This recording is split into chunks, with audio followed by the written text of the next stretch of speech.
Hello student, कैसे हैं आप। स्टूडेंट, आज हम लोग डिस्कस करेंगे इलेक्ट्रोमैग्नेटिक इंडक्शन के Faraday experiment and Faraday law of electromagnetic induction. बने रहिए मेरे साथ। माई सेल्फ मोहम्मद अकरम और आप फ्यूजिस ट्यूटोरियल पर हैं। स्टूडेंट, आइए देखते हैं फैराडे एक्सपेरिमेंट क्या है। स्टूडेंट, इससे पहले मैंने आप लोगों को मैग्नेटिक फ्लक्स समझाया था, जिसमें मैंने आपको बताया था कि मैग्नेटिक फ्लक्स क्या होती है। फिर से मैं एक बार रिकॉल करा देता हूँ। मैग्नेटिक फ्लक्स एक amount of magnetic field lines है जो किसी भी एरिया से पास करती है। तो बेसिकली आपको माइंड में क्या रखना है कि मैग्नेटिक फ्लक्स का मतलब मैग्नेटिक फील्ड लाइंस होती है। तो आइए देखते हैं हम लोग फैराडे के एक्सपेरिमेंट क्या कहता है।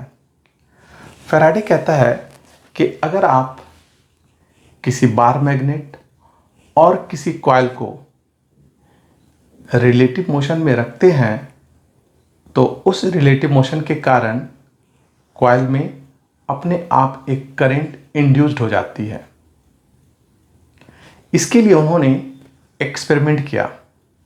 देखिए, ये एक्सपेरिमेंटल वेरिफिकेशन क्या है। फर्स्ट केस में क्या है, हमने इसको दो पार्ट में डिवाइड किया हुआ है। एक है कि मोशन टुवर्ड्स है, यानी या तो कॉइल बार मैग्नेट की ओर मूव कर रहा होगा या बार मैग्नेट कॉइल की ओर मूव कर रहा होगा। यहाँ पर है मोशन अवे, यानी या तो बार मैग्नेट कॉइल से अवे मूव कर रहा होगा या कॉइल बार मैग्नेट से अवे मूव कर रही होगी, या फिर दोनों ही एक दूसरे से अवे मूव कर रहे होंगे। इसमें हमने फर्स्ट केस लिया हुआ है कि जब हमारा कॉइल रेस्ट में हो, यानी ये हमारा रेस्ट में हो, दैट इज कि हमारा ये जो कॉइल है, कॉइल क्या होना चाहिए, रेस्ट में। तो हमने यहाँ पर कॉइल को रेस्ट में कंसिडर किया हुआ है। अगर हमारा कॉइल रेस्ट में हुआ और ये बार मैग्नेट उसके टुवर्ड्स मूव कर रहे हैं, सपोज करो कि ये नॉर्थ पोल और बार मैग्नेट इस कॉइल के टुवर्ड्स मूव करते हैं, तो हम लोग ये देखते हैं कि इस कॉइल के अक्रॉस एक गैल्वेनोमीटर लगा हुआ है ना। दिस इज गैल्वेनोमीटर जी। तो ये गैल्वेनोमीटर डिफ्लेक्शन शो करता है, यानी इस गैल्वेनोमीटर में डिफ्लेक्शन होता है। सपोज करो कि वो डिफ्लेक्शन राइट को है, तो इसमें एक राइट डिफ्लेक्शन हो रहा। और आपको पता है कि गैल्वेनोमीटर एक डिवाइस है जो करंट को डिटेक्ट करते हैं कि सर्किट में करंट फ्लो हो रहा है या नहीं हो रहा, उसको डिटेक्ट करने का काम करता है। इसका मतलब है कि इस गैल्वेनोमीटर का डिफ्लेक्ट होना ये इंडिकेट करता है कि इस कॉइल में एक करंट डेवलप हो रही है। वैसे ही जब हम इस north pole of bar magnet को इस कॉइल से अवे मूव कराते हैं, कॉइल हमारा रेस्ट में है, लेकिन जब हम इस बार मैग्नेट के नॉर्थ पोल को इस कॉइल से अवे मूव कराते हैं तो हम ये देखते हैं कि ये जो हमारा गैल्वेनोमीटर है, इस गैल्वेनोमीटर में फिर से डिफ्लेक्शन होता है। लेकिन अब जो डिफ्लेक्शन हो रही है वो उसके प्रीवियस डिफ्लेक्शन के जस्ट अपोजिट होगा, यानी पहले जो डिफ्लेक्शन हुआ था उसके जस्ट अपोजिट। पहले अगर राइट हुआ था तो अब ये डिफ्लेक्शन लेफ्ट की ओर होगी। ठीक है, यानी अगेन ये बता रहा है कि करंट इसमें डेवलप हो रही है, प्रोड्यूस हो रही है। केस टू में हम लोग क्या करते हैं कि बार मैग्नेट को रेस्ट में ले लेते हैं, इसे आप रेस्ट में मान लो, और इस कॉइल को मूव कराइए। कॉइल का भी दो सिचुएशन होगा, ये कॉइल या तो बार मैग्नेट के टुवर्ड्स मूव कर रही होगी या तो बार मैग्नेट से अवे मूव कर रही होगी। जब ये कॉइल बार मैग्नेट के टुवर्ड्स मूव करती है तो हम ये देखते हैं कि ये जो गैल्वेनोमीटर है फिर से डिफ्लेक्ट होता है, यानी इस गैल्वेनोमीटर में फिर से डिफ्लेक्शन डेवलप होती है और वो डिफ्लेक्शन राइट साइड को होती है। अगेन ये इंडिकेट कर रहा है कि इस कॉइल में करंट इंड्यूस्ड हो रही है। सेकेंड केस, जब ये कॉइल इस बार मैग्नेट से अवे मूव करते हैं तो इस गैल्वेनोमीटर में फिर से डिफ्लेक्शन होता है और ये जो डिफ्लेक्शन होता है वो पहले के कंपेयर में अपोजिट होता है। अगर पहले राइट था तो अब ये लेफ्ट हो जाएगा। लेफ्ट डिफ्लेक्शन ये बता रहा है कि इसमें फिर से करंट इंड्यूस्ड हो रही है, ठीक है, और वो अपोजिट डायरेक्शन में डेवलप हो रही है।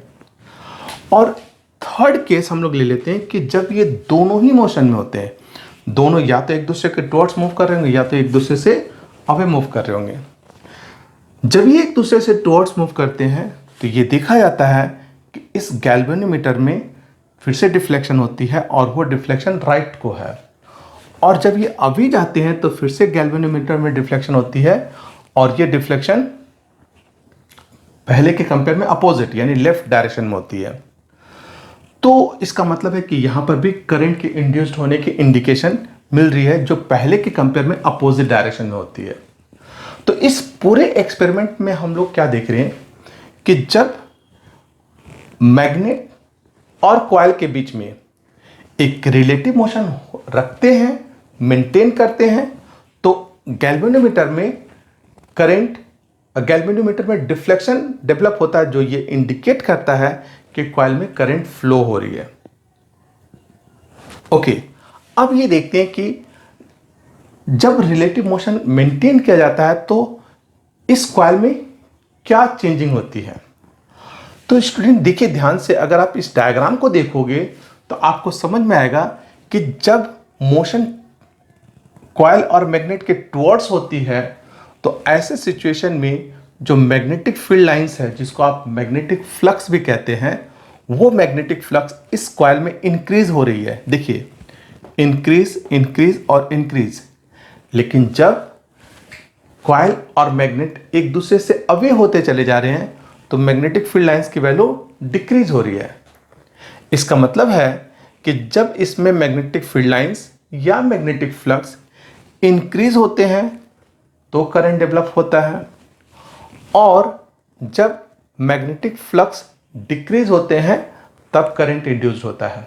लेकिन अगर हम कॉइल को और मैग्नेट को दोनों को ही रेस्ट में रख दें तो हम ये देखते हैं कि गैल्वेनोमीटर में कोई भी डिफ्लेक्शन नहीं होता है। इसका मतलब क्या हुआ कि जो मैग्नेटिक फ्लक्स है ना तो इंक्रीज हो रही है और ना ही डिक्रीज हो रही है। ऐसे सिचुएशन में अगर मैग्नेटिक फ्लक्स चेंज नहीं होती है तो करंट डेवलप नहीं होता है। इट मीन्स कि इस फैराडे के एक्सपेरिमेंट से जो हमें कंक्लूजन मिलता है वो ये है कि जब कॉइल और मैग्नेट के बीच में रिलेटिव मोशन मेंटेन करते हैं तो कॉइल में मैग्नेटिक फील्ड लाइंस और मैग्नेटिक फ्लक्स या तो इंक्रीज हो रही होती है या डिक्रीज हो रही होती है। इसी चेंज ऑफ मैग्नेटिक फ्लक्स के कारण ही इस कॉइल में इस कॉइल में करंट इंड्यूस्ड होती है जो हम गैल्वेनोमीटर के डिटेक्शन से देखते हैं। Is it clear? तो यहां से हमारा फैराडे लॉ बनता है। लेकिन अगर आप ये जानना चाहते हो कि ऐसा क्यों हो रहा है तो थोड़ा सा हम लोग इस पर समझ सकते हैं कि ऐसे क्या रीज़न हो रहा होगा कि करंट इंड्यूस्ड होते हैं।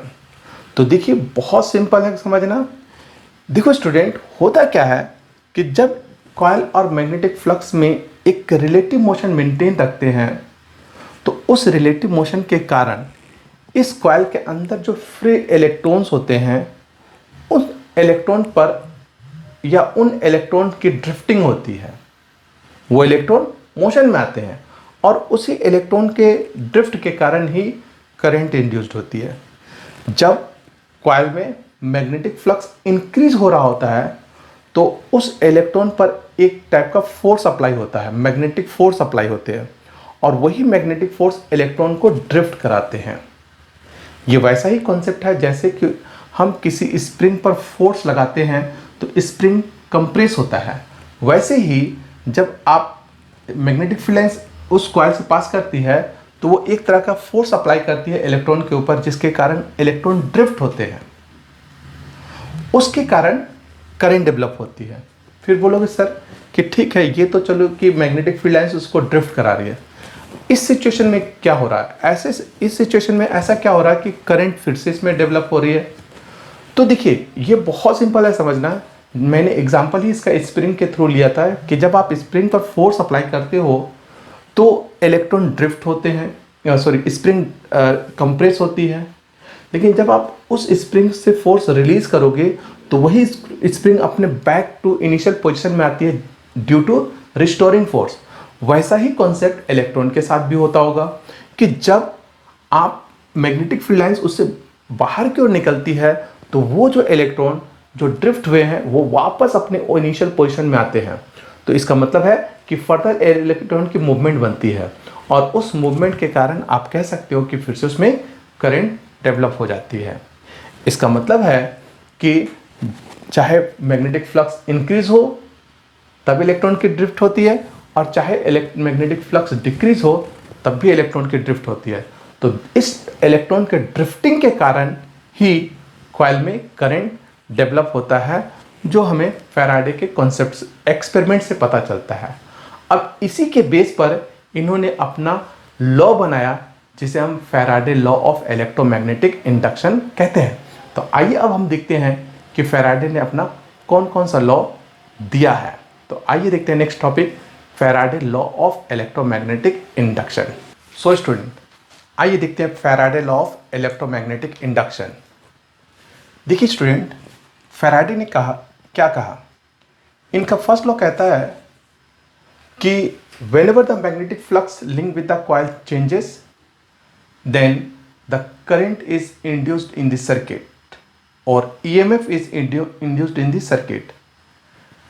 This EMF is known as induced EMF and this phenomena is also known as Faraday law of electromagnetic induction. तो इनका फर्स्ट लॉ कहता है कि whenever the magnetic flux linked with the coil changes, then EMF induced in the circuit. And one more important point, and according to this law also, the induced EMF lasts so long as change in magnetic flux continue.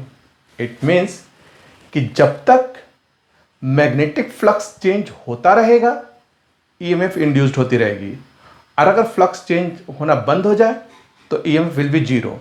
तो ये बहुत important point है, इसे mind में रखिएगा कि अगर if you want to produce a EMF, so we should keep a continue change of magnetic flux. यानी अगर मान लो कि किसी भी कॉइल में किसी भी सर्किट में मैग्नेटिक फ्लक्स चेंज होता है तो EMF डेवलप होता है, पॉइंट नंबर 1। दूसरा कि ये फ्लक्स जब तक चेंज होता रहेगा तब तक तो EMF डेवलप होगी, और जहां चेंज बंद हुआ EMF भी इंड्यूस्ड होना बंद हो जाएगी। So this is a very important point. Now what is the second law? Second law magnitude की बात करता है। जैसे फर्स्ट लॉ कॉज की बात करता है कि EMF क्यों डेवलप हो रहा, वैसे ही सेकेंड लॉ वैल्यू की बात करता है कि EMF कितना डेवलप होगा, वो किसके ऊपर डिपेंड करेगा। तो सेकेंड लॉ कहता है कि EMF induced in the coil और in the circuit is directly proportional to the rate of change of magnetic flux link with the coil. It means ये लॉ बताता है कि जो EMF सर्किट में इंड्यूस्ड होगी वो डिपेंड करता है कि कितना फास्ट, कितना स्ट्रांगली मैग्नेटिक फ्लक्स चेंज हो रहा है, कितना फास्ट मैग्नेटिक फ्लक्स चेंज हो रहा है। जितना फास्ट मैग्नेटिक फ्लक्स चेंज होगा, जितना ज्यादा अमाउंट में चेंज होगा, उतना ही EMF डेवलप होगी। So it's a very important point जो मैग्नीट्यूड की बात करता है, that is induced EMF is directly proportional to d∅/dt। अब अगर आप यहां से प्रोपोर्शनल साइन हटा दोगे तो k विद नेगेटिव साइन देना है, तो -k d∅/dt। आपको पता है कि k एक प्रोपोर्शनलिटी कांस्टेंट है जिसकी वैल्यू हम लोग SI में 1 कंसिडर करते हैं। तो ऐसे सिचुएशन में E is equal to -d∅/dt हो जाएंगे। इसे ही हम लोग इस तरह से भी लिख सकते हैं, d∅ को ही हम लोग ∅2 - ∅1 अपॉन डेल्टा t भी लिख सकते हैं। ये फाइनल मैग्नेटिक फ्लक्स हुआ, ये इनिशियल मैग्नेटिक फ्लक्स हुआ, और ∅2 - ∅1 कर दोगे तो चेंज ऑफ मैग्नेटिक फ्लक्स आ जाएगा। अब हम लोग बात करते हैं कि यहाँ पर जो नेगेटिव साइन है वो क्या इंडिकेट करता है। तो यहाँ पर जो नेगेटिव साइन है वो ये बताता है कि जो ईएमएफ इंड्यूस्ड होती है उसका टारगेट होता है to oppose the magnetic flux link with the coil, यानी उसकी हमेशा ये टारगेट बनी हुई रहती है कि वो मैग्नेटिक फ्लक्स में किसी भी तरह की चेंजिंग का अपोज कर सके। This is the concept of negative sign. तो ये था Faraday law of electromagnetic induction. First law बताता है कि ईएमएफ क्यों डेवलप होता है और कब तक डेवलप होगा। सेकेंड लॉ ये बताता है कि ईएमएफ की वैल्यू किसके ऊपर डिपेंड करती है। तो सेकेंड लॉ कहता है कि अगर फ्लक्स जितना फास्ट और जितना ज़्यादा अमाउंट में चेंज होगा उतने ही स्ट्रॉन्ग ईएमएफ डेवलप होगी। तो ये था हमारा Faraday law of electromagnetic induction. So I hope आपको ये लेक्चर समझ में आ गया होगा। तो अगर आपको ये लेक्चर समझ में आते हैं तो प्लीज़ मेरे इस लेक्चर को लाइक एंड शेयर करना ना भूलें। तो मिलते हैं नेक्स्ट क्लास में। Thank you.